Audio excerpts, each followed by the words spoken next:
simple question. If you remove the name and the history and just described the facts, a state with no real economy, no allies, no functioning infrastructure, and a population forced into silence, you would assume North Korea collapsed sometime around 1994. Yet, here it is, still marching, still firing rockets, still shouting into the void. Now, the easy explanation is dictatorship, right? Heavy control, propaganda, iron fist and all that. But dictatorships fall. Bad ones fall faster. So if this hasn't, someone, somewhere, is benefiting from the fact it remains standing. And yes, you can already guess who. The neighbors who don't want the chaos. The superpowers who enjoy the convenient villain. Even the countries who pretend to be horrified every time Pyongyang lights up the sky, they complain loudly, then quietly enjoy the political dividends.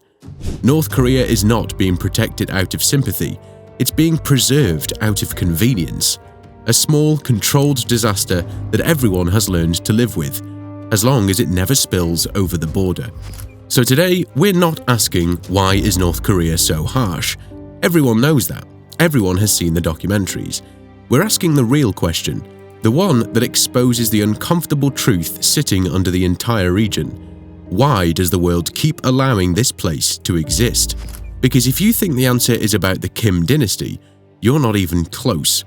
Welcome to Empire Secrets.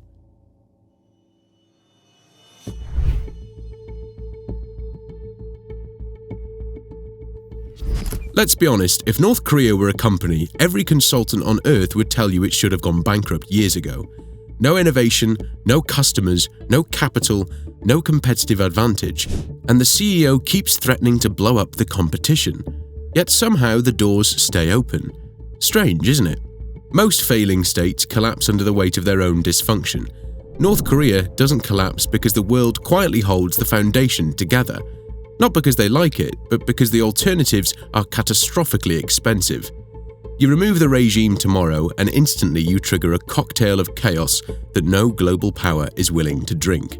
A nuclear-armed vacuum, a refugee tsunami, a border crisis between US and China, a unified Korea that shifts the balance of power in Asia, and Western troops suddenly a few kilometers away from Chinese territory. You see, everyone loves the idea of regime change until they actually realize they have to deal with the aftermath. And in the case of North Korea, the aftermath is so explosive that even the bravest politicians politely pretend they didn't see the problem. And if you're thinking, surely someone wants to fix this, well, let's talk about the neighbor that benefits the most from keeping this strange little kingdom alive. The first country that understands what North Korea is and what it prevents is China. China does not tolerate North Korea, nor does it support it in the way people imagine. The relationship is not emotional, ideological, or sentimental. It's architectural. Beijing treats North Korea the way an engineer treats a pressure valve. Unpleasant to look at, occasionally noisy, but absolutely essential for preventing a much larger disaster. And once you understand that logic, everything falls into place with an uncomfortable clarity. From Beijing's perspective, the collapse of North Korea would not look like liberation or reform. It would look like movement, millions of people moving at once, across a border that was never built to absorb them.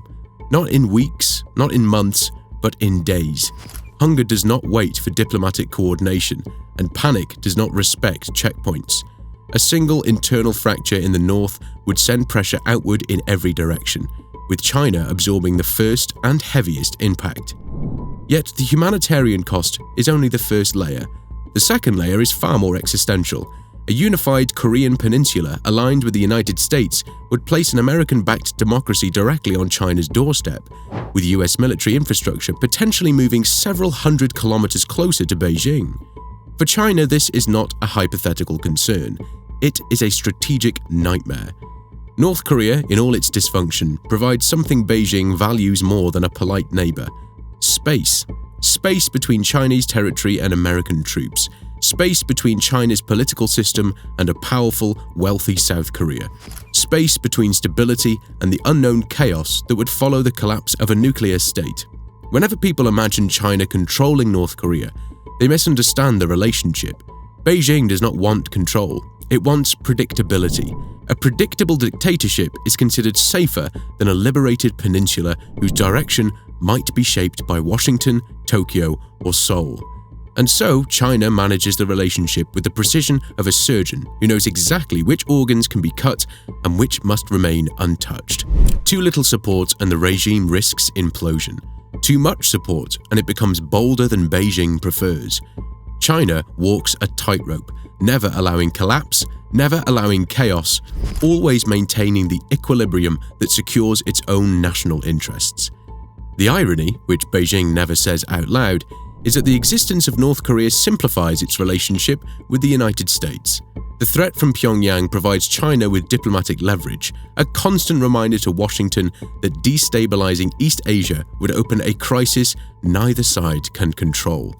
This dynamic allows China to appear cooperative in moments of tension, offering to calm the situation whenever Pyongyang behaves erratically. Although Beijing quietly understands that the noise from the north occasionally strengthens China's hand on the global stage. This explains the cold calculation at the heart of Beijing's posture. North Korea is not an ally, not a friend, and certainly not a project China wishes to modernize. It is a shield, a flawed, unstable, occasionally embarrassing shield, but a shield nonetheless. And as long as that shield stands between China and a potential American-aligned peninsula, China will do whatever it is necessary to keep it upright. This is the strange symmetry at the heart of the relationship. North Korea creates problems that China does not want to solve, but also problems no one else can solve without China. The regime remains isolated, frozen in time, not because Beijing is sentimental about it, but because removing it would collapse a structure China has spent decades shaping around its own security. And once you see North Korea through that lens, not as a rogue state, but as a fixed object in someone else's defensive project, the next implication becomes much harder to ignore, because China is not the only power that benefits from a problem that never quite goes away. Across the Pacific, another country condemns Pyongyang publicly, responds theatrically to every provocation, and yet quietly relies on the same frozen tension to justify something far larger.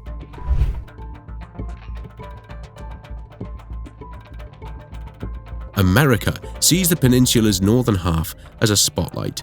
Not the warm, flattering kind, but the sort that conveniently illuminates every argument Washington wants to make about why it must remain the indispensable military power in East Asia. North Korea is framed as a menace, an irrational actor, a loose cannon whose existence demands vigilance. And once you recognize how that image feeds America's strategic position, you start to understand why Washington has never seriously attempted to remove the regime. For the United States, the situation functions as a justification machine. Its missile tests validate the presence of tens of thousands of American troops in South Korea and Japan.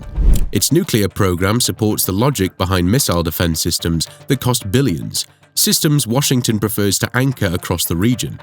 Its unpredictable rhetoric offers an easy reason to deepen alliances with Tokyo and Seoul. Every time Pyongyang makes noise, the United States gains political permission to reinforce the architecture of its Pacific influence. In 2017, the language reached its peak: fire and fury, a moment that sounded like the edge of something irreversible. Markets shook, headlines screamed, analysts speculated about war. And then, nothing. No invasion, no dismantling, no final move. Instead, more deployments, more exercises, more reassurance to allies, more emphasis on deterrence. The threat was contained, not eliminated. The moment passed, and the structure remained intact. And this is not a secret, nor is it a scandal. It is simply how power behaves. A hostile but manageable North Korea preserves an environment in which American military superiority feels not only useful, but essential. Without that threat, US bases overseas would face renewed questioning. Without that threat, South Korea would seek more autonomy. Without that threat, regional debates about American presence would grow louder. You might expect the United States to push aggressively for a unified peninsula, democracy, transformation. Those are familiar political slogans. But reunification would create a formidable Korean state with enormous economic potential, reducing dependency on the American security umbrella. and a collapse would trigger a humanitarian disaster the US would be pressured to manage, alongside nuclear assets that must never fall into the wrong hands. Either scenario brings far more chaos than Washington is willing to absorb. And once that dynamic becomes visible, another realization follows. If even the country that condemns North Korea most forcefully is reluctant to see the situation truly change, then the neighbors living closest to the border face a harsher dilemma, one where idealism collides directly with cost.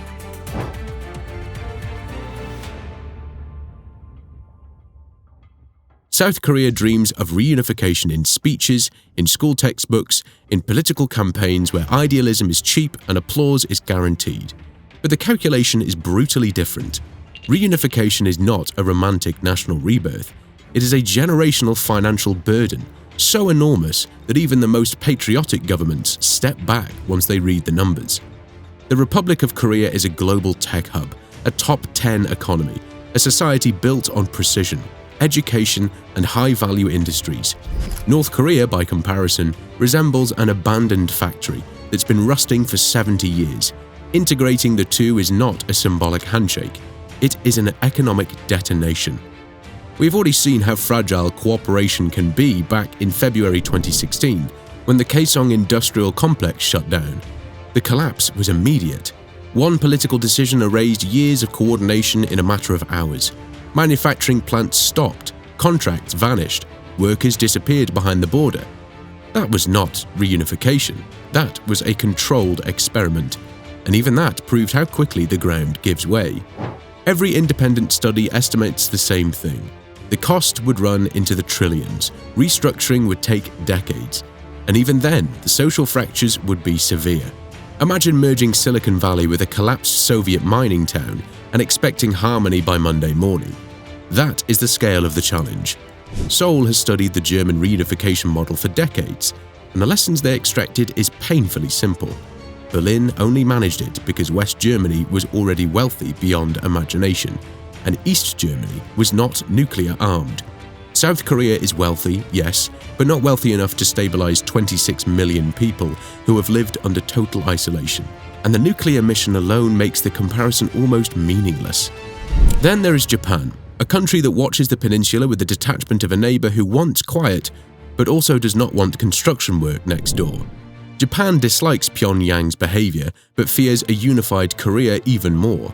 A unified, resourceful, ambitious Korea would become an economic competitor with a demographic advantage that the island nation no longer has. It would strengthen military, push for a larger regional voice, and inevitably challenge Japan's influence. And Tokyo is not in the business of helping new rivals emerge. Both South Korea and Japan also understand a simple truth. The current imbalance keeps their alliances intact. As long as a threat from the North persists, Washington remains deeply committed. American bases remain politically protected and defense cooperation remains unquestioned. Beneath the public language of rhetorical fury and condemnation lies an unspoken consensus. A stable dictatorship across the border is easier to manage than an unpredictable transition that could reshape the entire region. The moral outrage is real, but the strategic caution is far stronger. Once that hesitation sets in amongst the closest neighbors, the picture sharpens. The closer you are to the problem, the more you understand what change would demand. And that leaves room for another actor, one less emotionally invested, less exposed to the fallout, and therefore more willing to exploit the stalemate for its own advantage.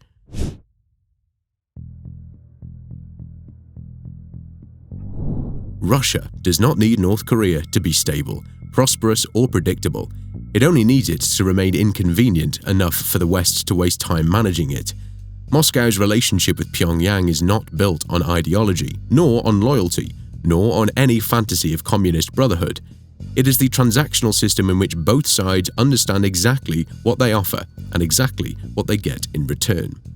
For the Kremlin, the regime is a diplomatic instrument. Whenever Moscow wants to irritate Washington without crossing a red line, North Korea becomes the perfect outlet. A handshake, a trade deal, a symbolic military agreement, nothing dramatic enough to trigger sanctions, but just provocative enough to remind the United States that Russia has influence in a region Washington considers its strategic crown jewel. It is geopolitical mischief with plausible deniability, and it works every time. North Korea also holds value as a distraction. The United States cannot focus entirely on Europe if Asia is constantly simmering. As long as Pyongyang continues to make noise, tested missiles, heated rhetoric, the occasional stunt, Washington must divide attention, resources, intelligence, and strategic bandwidth. From Russia's perspective, a world where the United States must monitor 2 theaters instead of 1 is a world where Moscow gains room to maneuver. But the calculation goes deeper. Russia benefits from a North Korea that remains diplomatically isolated, because isolation creates dependency. Pyongyang needs markets, fuel, political cover, and someone willing to treat it as more than a global embarrassment. Moscow can provide all of that at a price favorable to itself. And because North Korea has no alternative partners, Russia never fears competition. It is the only window Pyongyang can open without immediately inhaling a political storm. The relationship is deliberately thin, deliberately flexible, deliberately ambiguous. Moscow wants neither collapse nor change. Collapse would create chaos on its eastern border, the same flood of refugees China fears, combined with the terrifying question of who would secure the nuclear arsenal. Transformation, on the other hand, would pull Pyongyang into the orbit of larger economic powers, leaving Russia irrelevant. So the Kremlin prefers the third option, the one that requires the least effort, a North Korea frozen in time. Always problematic, never resolved. Pyongyang understands this dynamic perfectly. It knows Russia will never save it, never modernize it, never integrate it. But it also knows that Russia will never allow the world to dismantle it easily. And that balance gives the regime one more external pillar, subtle but essential, holding up a structure that should have collapsed long ago. So there you have it. Every major power claims to want a solution for North Korea. They demand reform, insist on denuclearization, and talk endlessly about peace. Yet behind all the speeches lies a simple reality. Fixing North Korea would require confronting problems each country has spent years avoiding. A stable, democratic North Korea sounds inspiring in theory, but in practice it dismantles the strategic advantages everyone enjoys. China would lose its buffer, the United States would lose its justification, South Korea would face an economic shock of historical scale, Japan would gain a formidable competitor, and Russia would lose a diplomatic lever. That's why every negotiation since the 1990s has followed the same pattern.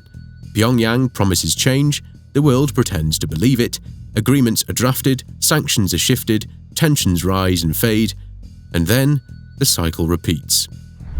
You know, while working on this video, and after looking at it long enough, it stops feeling like a story about one country. You start to notice a pattern that's harder to ignore, not just here, but everywhere power operates quietly. Problems don't survive because they're unsolvable. They survive because solving them would force decisions no one wants to take responsibility for. North Korea feels extreme, almost unreal, like an exception that shouldn't exist in the modern world. But maybe that's why it matters. Because it shows what happens when an entire system agrees to live with something that should be temporary, just because permanence is easier than change.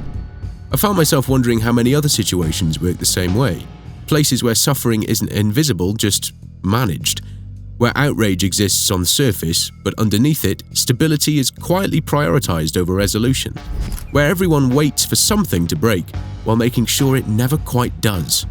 And maybe that's the most unsettling part of all of it. Not that North Korea still exists, but that its existence makes sense when you understand the incentives. And I know that's not a comfortable pattern, but it is an honest one. If this made you think, and you want to see how the same logic operates when it wears a face, holds elections, and still never lets go, my investigation into Turkey's leader, Erdogan, is where that question continues. Tap the thumbnail on your screen. I'll see you there. Your desire, your empire.